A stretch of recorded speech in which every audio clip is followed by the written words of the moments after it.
seja engrandecido nas nossas vidas, seja exaltado. É importante quando nós meditamos na palavra de Deus e nós começamos a entender esse processo desse crescimento. Isso é grandioso porque o Senhor ele tende a se revelar cada dia nas nossas vidas. Isso é de sobremodo excelente. Isso é gratificante. A história de hoje, ela fala de uma mulher chamada a Mulher de Samaria, conhecida também como a Mulher Samaritana. Aquela mulher, ela, pela comunidade dos seus dias, ela era uma mulher mal vista, era uma mulher considerada amaldiçoada, era uma mulher cuja o seu caráter era de duvidoso, porque as pessoas a julgavam por ela já ter tido vários maridos. E aquela mulher, ela foi buscar água no poço, que segundo a história diz que é o poço de Jacó, um poço que Jacó dera ao seu filho José. Então aquela mulher, ela foi buscar água em um horário que poucas pessoas gostariam de ir, um horário impróprio, mas para ela era o único horário que ela poderia buscar água sem encontrar pessoas que viessem assim julgá-la pelo seu caráter, pelas suas decisões. Infelizmente, ela tinha que ir naquele horário justamente para não ser instigada pelas pessoas. E exatamente nesse horário que Jesus e os seus discípulos estavam indo, e Jesus decidiu ficar ali, sentado à beira daquela fonte, enquanto os seus discípulos eles foram comprar comida. É importante que no versículo de número 7, do capítulo 4 de João, Jesus ele se reporta àquela mulher. Nisso veio uma mulher samaritana tirar água. Disse-lhe Jesus: dê-me um pouco de água. Olha o versículo 8. O que a mulher responde para Jesus? Os seus discípulos tinham ido à cidade comprar comida e a mulher samaritana lhe perguntou: como o Senhor, sendo judeu, pede a mim, uma samaritana, água para beber? Pois os judeus não se dão bem com os samaritanos. Observe que aquela mulher, ela está falando ela está falando a respeito do que havia, de um distanciamento que havia entre eles.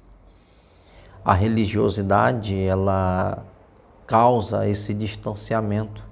Judeus não se comunicavam com samaritanos. Judeus não se relacionavam de forma nenhuma com samaritanos.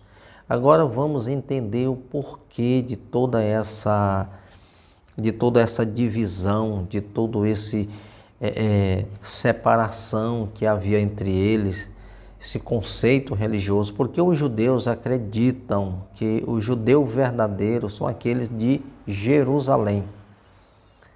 Porque na época de Salomão as tribos elas foram divididas, 10 tribos ficou para o reino do norte e o outro para o reino do sul.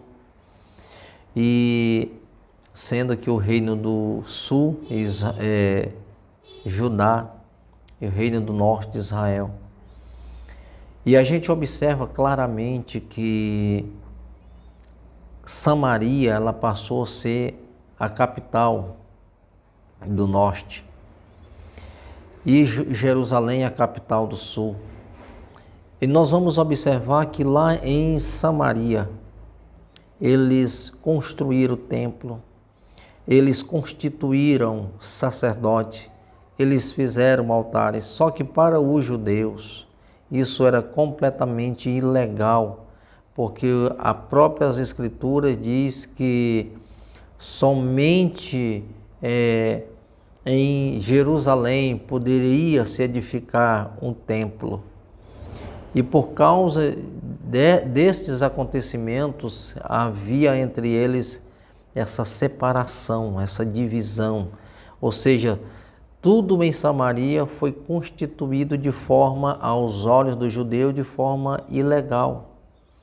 E por isso a adoração deles não era verdadeira, por isso o sacrifício não era verdadeiro, por isso os seus sacerdotes, como o templo, tudo era de forma ilegal. Por isso eles não tinham essa credibilidade.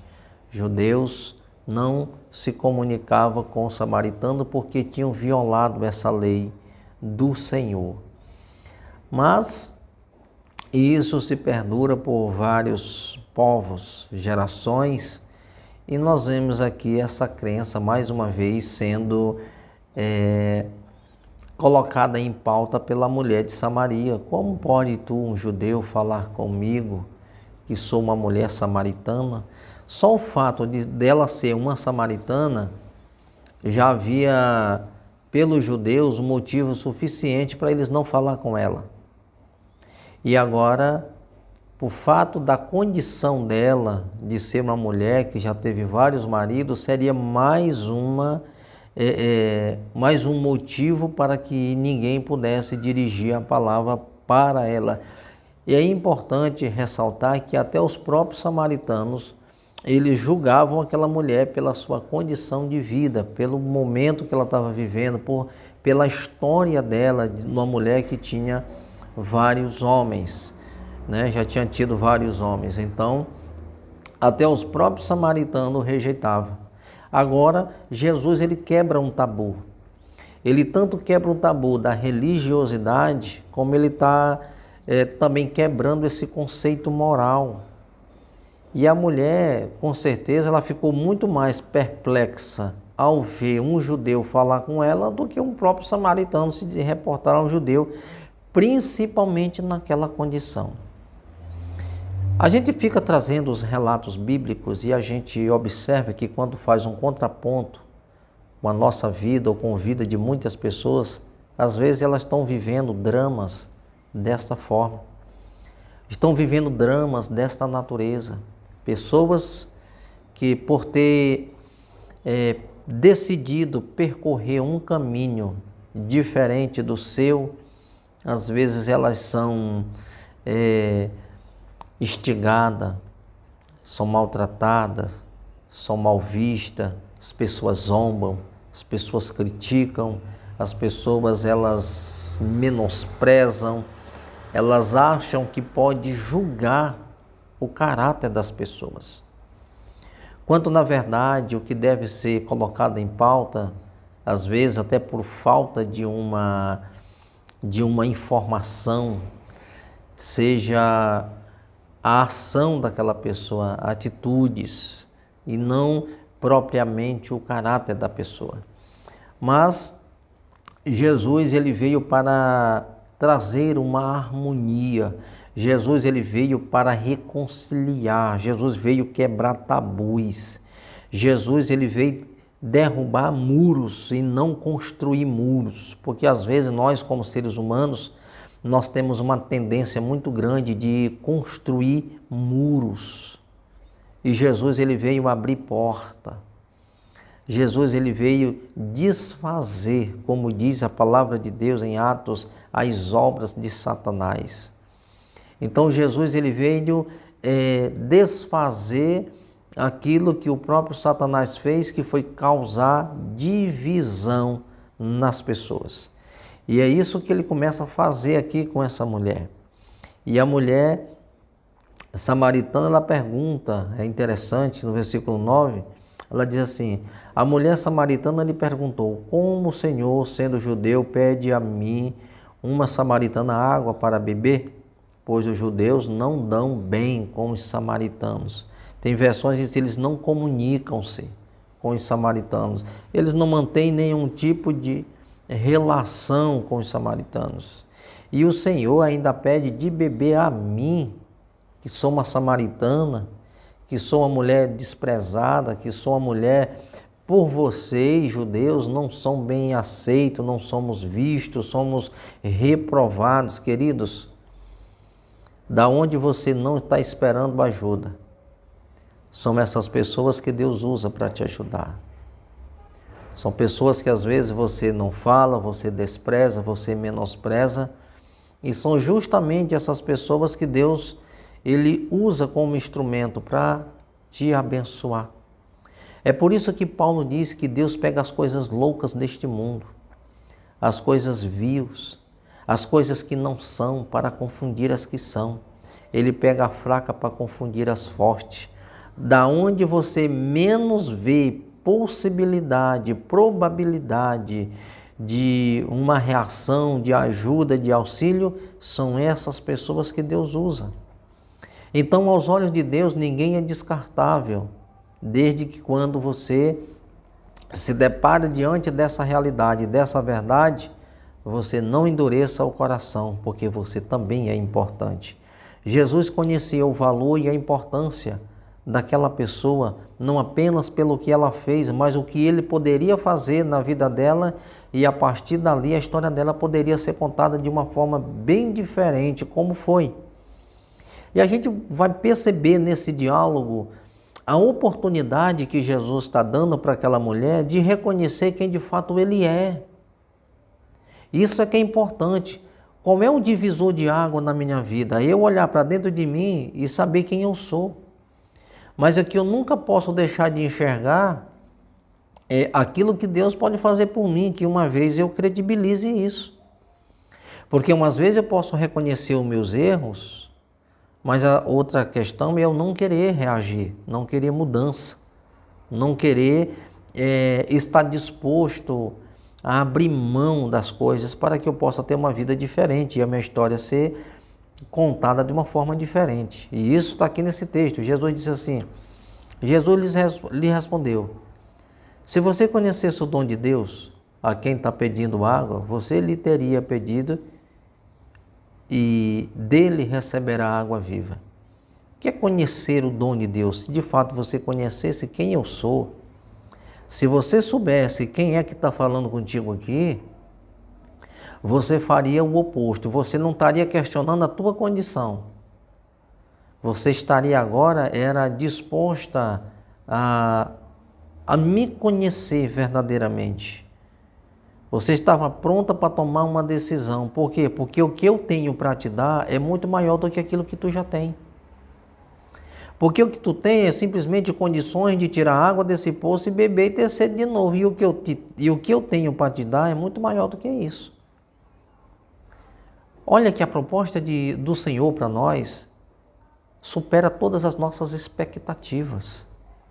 Supera o que nós já temos. E é tão importante que Deus ele não quer usar você naquilo que provavelmente Ele vai te dar. Ele quer usar você naquilo que você já tem. Jesus disse, olha, se tu beber dessa água, tu vai ter sede, mas tu beber da água que eu lhe der, Jesus não mudou aqui o conceito de água. Ele está falando para que ela entenda o que pode acontecer. Ela poderia beber uma água literal, mas ele estava oferecendo uma fonte, que é o próprio Espírito Santo. Se tu beber da água que eu te der, nunca mais tu terá sede. Por quê? Porque não é simplesmente água, mas o que vai acontecer contigo é algo muito maior, muito mais valioso, é superior, é inesgotável, é uma fonte que jorra. E isso é importante. E começou a despertar aquela mulher a curiosidade dela.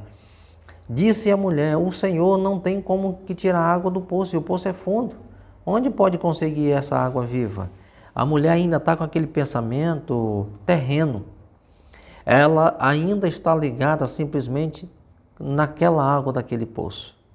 E ela começa a mostrar aqui as dificuldades que Jesus poderia ter. E ela está apontando para Jesus justamente aquilo que os olhos dela estavam vendo. Você não tem com que tirar água. E o poço é fundo. Como é que tu vai me dar água viva?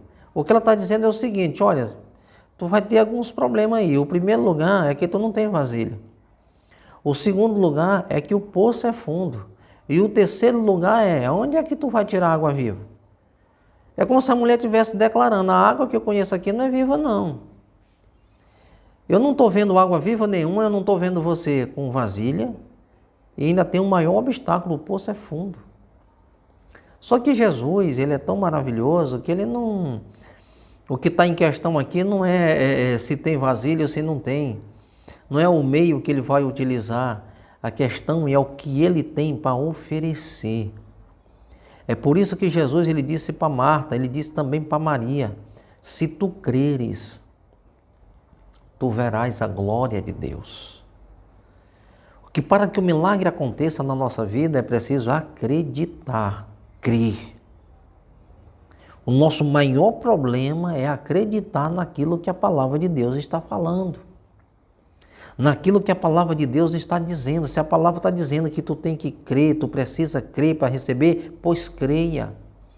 Se a palavra de Deus está dizendo para você ser forte, para você ser corajoso, que você vai conseguir chegar aonde Ele estabeleceu como propósito para a tua vida, então por que você está com medo? Em vez de perder esse medo, criar coragem, reagir, se fortalecer no Senhor.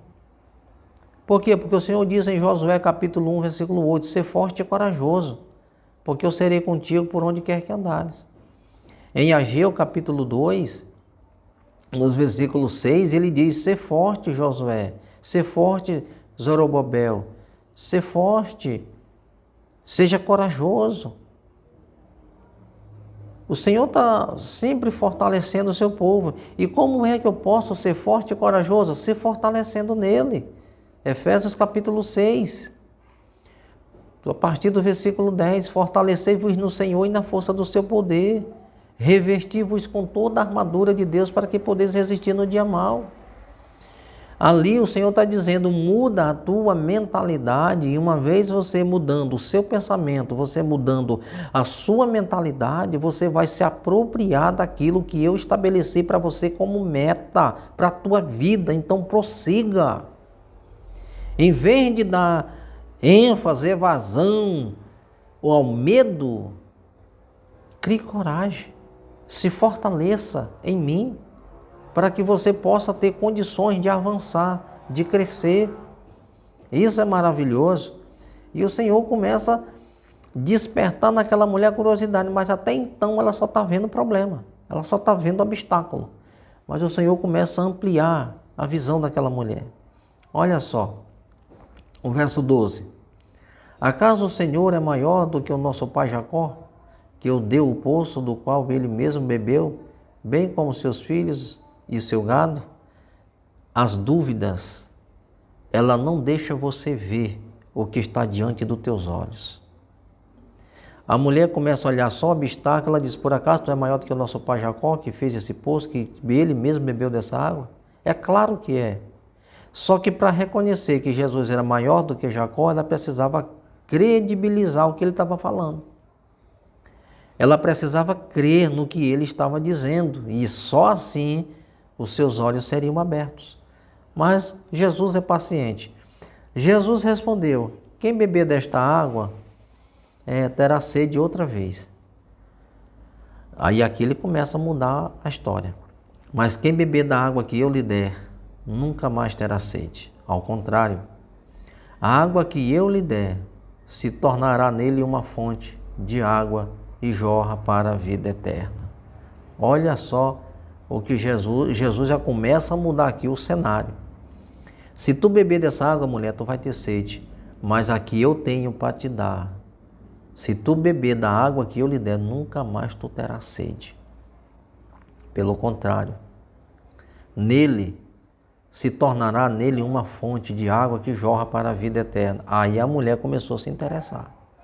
A mulher lhe disse, Senhor, Jesus ele começa a falar justamente da nossa necessidade. E a mulher disse assim, Senhor, me dê dessa água para que eu não tenha mais que vir aqui a este poço. Você começa a perceber que a mulher, quando Jesus fala de uma forma que ela começa a compreender, ela começa a se interessar e ela começa a externar realmente o que está no coração dela, o que está na mente dela. Senhor, me dê dessa água para que eu não tenha mais que vir aqui tirar água. Ou seja, a minha maior dificuldade pela condição que eu vivo é quando eu tenho que vir buscar água, porque eu tenho que enfrentar as pessoas que me acusam. Eu tenho que enfrentar as pessoas que apontam o dedo para mim. Então, se eu tiver dessa água e eu beber dela, eu não preciso mais passar por isso. Só que Jesus, ele não quer simplesmente dar uma água para ela não ir à fonte, para ela não ir mais ao poço. Ele quer dar uma água para ela, ele está oferecendo algo para aquela mulher que vai mudar não apenas um trajeto de casa ao poço, mas vai mudar a sua vida por completo. Vai mudar a sua história. O que Jesus tem para nós é muito maior, como diz a palavra de Deus, do que pedimos ou pensamos. Então Jesus, ele traz para aquela mulher uma ideia diferente. Mas quem beber desta água que eu lhe der nunca mais terá sede. Ao contrário, a água que eu lhe der se tornará nela uma fonte que jorra para a vida eterna. E a mulher disse: Senhor, dê-me desta água para que eu não tenha mais sede e nem precise voltar aqui para tirar água. Aí sim, Jesus começa a mostrar no verso 16, e ele lhe disse: vá, chama o teu marido e volte. Não tenho marido, respondeu ela. Disse Jesus: você falou corretamente dizendo que não tem marido. Então ela foi muito sincera: você não tem marido. E Jesus agora começa a falar de algo que ela vivia, e ela começa a despertar nele que só ele sabe dessa história. Jesus não sabe, porque ele é um povo diferente, ou seja, ele está em um lugar diferente agora que eles estão conversando, se conhecendo. Como é que Jesus sabe de coisas que é conhecida apenas daquela mulher e do seu povo? O negócio aqui começa a engrossar e a mulher começa a entender que há algo muito valioso e grandioso em Jesus. Não tenho marido, respondeu ela. Disse-lhe Jesus: você falou corretamente, dizendo que não tem marido. O fato é que você já teve 5 e o homem com quem agora vive não é seu marido.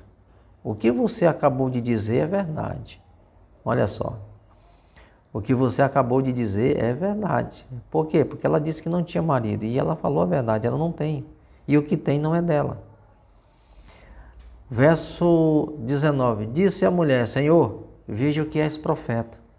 Por quê? Para saber de coisa a meu respeito, só um profeta. Por quê? Porque Jesus até então era desconhecido para ela. Nossos antepassados adoraram neste monte, mas vocês, judeus, dizem que Jerusalém é o lugar onde se deve adorar. Olha, você começou a perceber que o discurso, o diálogo, ele começou a subir de nível. Estavam falando de água, de poço, de um utensílio, de vasilha, de dificuldade. Agora que o negócio mudou. A história mudou, o conceito mudou. O diálogo está se tornando, ele está estreitando para uma decisão. Jesus já fez o desafio: vai lá, chama o teu marido. Ela começa a expor a vida dela. Eu não tenho marido. Jesus disseste bem, porque tu já teve 5, o que tem não é teu. Ela disse: eu vejo que o Senhor é um profeta. E ele começa a mostrar coisa para aquela mulher, falar de algo muito pessoal e particular daquela mulher. E interessante é que aí a mulher, ela já começa a se sentir à vontade para falar a respeito da sua crença. Senhor, nós adoramos no monte. O judeu disse que a verdadeira adoração é em Jerusalém. Agora nós estamos diante aqui de um confronto, de um conflito, de um paradigma. Quem está certo e quem está errado? Quem está certo é quem adora no monte, ou está errado quem adora no monte e está certo apenas aqueles que adoram em Jerusalém? Quem está certo, quem está errado? Quem está oferecendo algo bom e maravilhoso? Você sabia que nós, como cristãos, às vezes nós incorremos nesse erro? Qual é o erro? E quem é que prega mais? Quem é que prega melhor? Quem é o melhor orador? Quem é o mais avivado? Quem é a pessoa mais espiritual da igreja? É o que prega bonito ou é o que ora mais tempo? Ou é quando esse fala e eu sinto alguma coisa? Quando aquele prega eu não sinto nada. Quando o outro prega eu sinto um arrepio. A espiritualidade das pessoas não são baseadas naquilo que você sente. Porque não é o que você sente que é o termômetro que mede a espiritualidade de uma pessoa. Não é o tempo que ele ora que define que ele tem mais intimidade do que você. Então tudo isso, esse tipo de julgamento eu considero isso como uma precipitação ou vaidade. Porque uma intimidade que uma pessoa tem com Deus, ele demonstra isso na sua vida pregressa. É vivência, o Evangelho é vivência. Ninguém pode julgar o caráter de uma pessoa por uma pregação ou por uma oração, ou pelo que eu sinto. Então isso é muito perigoso. Então aquela mulher coloca Jesus diante dessa questão. Quem é que está certo? É quem adora no monte ou quem adora em Jerusalém? Jesus declarou: creia em mim, mulher. Está próxima a hora em que vocês não adorarão o Pai nem neste monte e nem em Jerusalém. Vocês, samaritanos, adoram o que não conhecem. Nós adoramos o que conhecemos, pois a salvação ela vem dos judeus. Jesus ele fala algo interessante: mulher, creia em mim, porque vem a hora. Tem versões que dizem assim: a hora já chegou. Que o Pai procura verdadeiros adoradores que adorem em espírito e em verdade. Jesus disse: olha, vocês adoram o que não conhecem. Vocês, samaritanos, adoram o que não conhecem. Nós adoramos o que conhecemos, pois a salvação ela vem dos judeus. A salvação ela veio por intermédio de Cristo. Cristo era o judeu. A salvação ela vem dos judeus. Mas só que é uma coisa tão importante que a porta se abre. A porta da graça está escancarada diante daquela mulher. No entanto, está chegando a hora de fato que já chegou, em que os verdadeiros adoradores adorarão o Pai em espírito e em verdade. São estes os adoradores que o Pai procura. O que Jesus está dizendo é o seguinte: não é o lugar que define a tua oração, a tua adoração. Porque você é um adorador. E o verdadeiro adorador, ele não adora o Pai não apenas no monte. Ele não adora o Pai não apenas em Jerusalém. Como nós também não devemos adorar a Deus apenas em um lugar específico.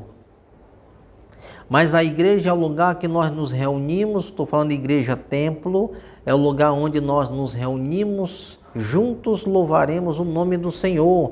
Mas a adoração não é apenas naquele lugar. Porque Deus ele é Espírito. E Jesus disse: importa que os verdadeiros adoradores adorem o Pai em Espírito e em verdade. Eu e você somos templos.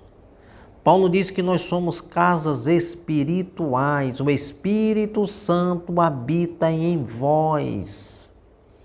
Você é um adorador porque o Senhor da glória não habita em templo feito por mão humana. Deus é Espírito. É por isso que Jesus está dizendo: olha, não é o lugar que define aonde você deve adorar ou não. Por quê? Porque o Pai ele vai morar dentro de nós. Por quê? Porque o seu corpo é templo, o seu corpo é santuário. O Senhor quer que nós mudamos a nossa mentalidade. Que de fato nós entendemos qual é o propósito de Deus para as nossas vidas, para nós não nos apegarmos em dogmas, para nós não estarmos firmados em crendices, para que nós não estarmos endeusando os lugares e em vez de oferecer a Deus o verdadeiro culto, a verdadeira adoração, a partir de uma mudança de mentalidade que nós teremos e de uma compreensão de evangelho. As pessoas têm uma compreensão diferente de evangelho. Elas estão dogmatizando as coisas, elas estão simplesmente endeusando lugares, sacralizando coisas, quando na verdade o Senhor quer que nós tenhamos uma vida santa a partir de uma compreensão que eu tenho do evangelho de Cristo.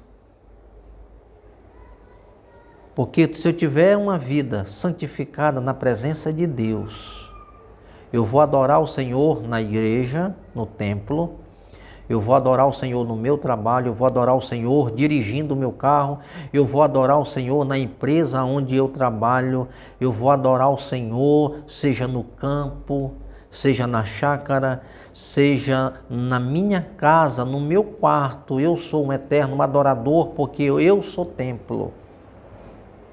Porque a oração, o culto, não é apenas 2 ou 3 vezes por semana. O culto, ele é contínuo na presença de Deus, e nós precisamos ter essa compreensão.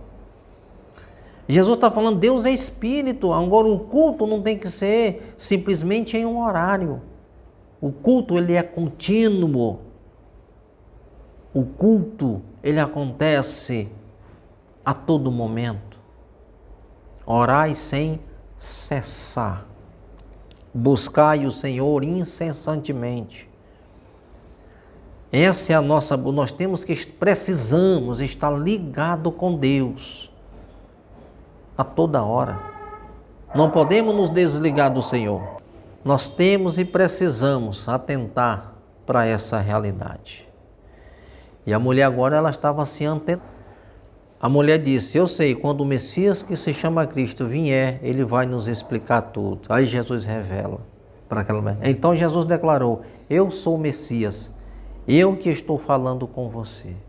E naquele momento os seus discípulos voltaram e ficaram surpresos ao encontrá-lo conversando com ela. Querido, que Deus te abençoe. Posteriormente estaremos dando continuidade a este assunto, mas que Deus abençoe você, medite nesta palavra, continue perseverante, crendo que o Senhor, Ele fará maravilha na tua vida.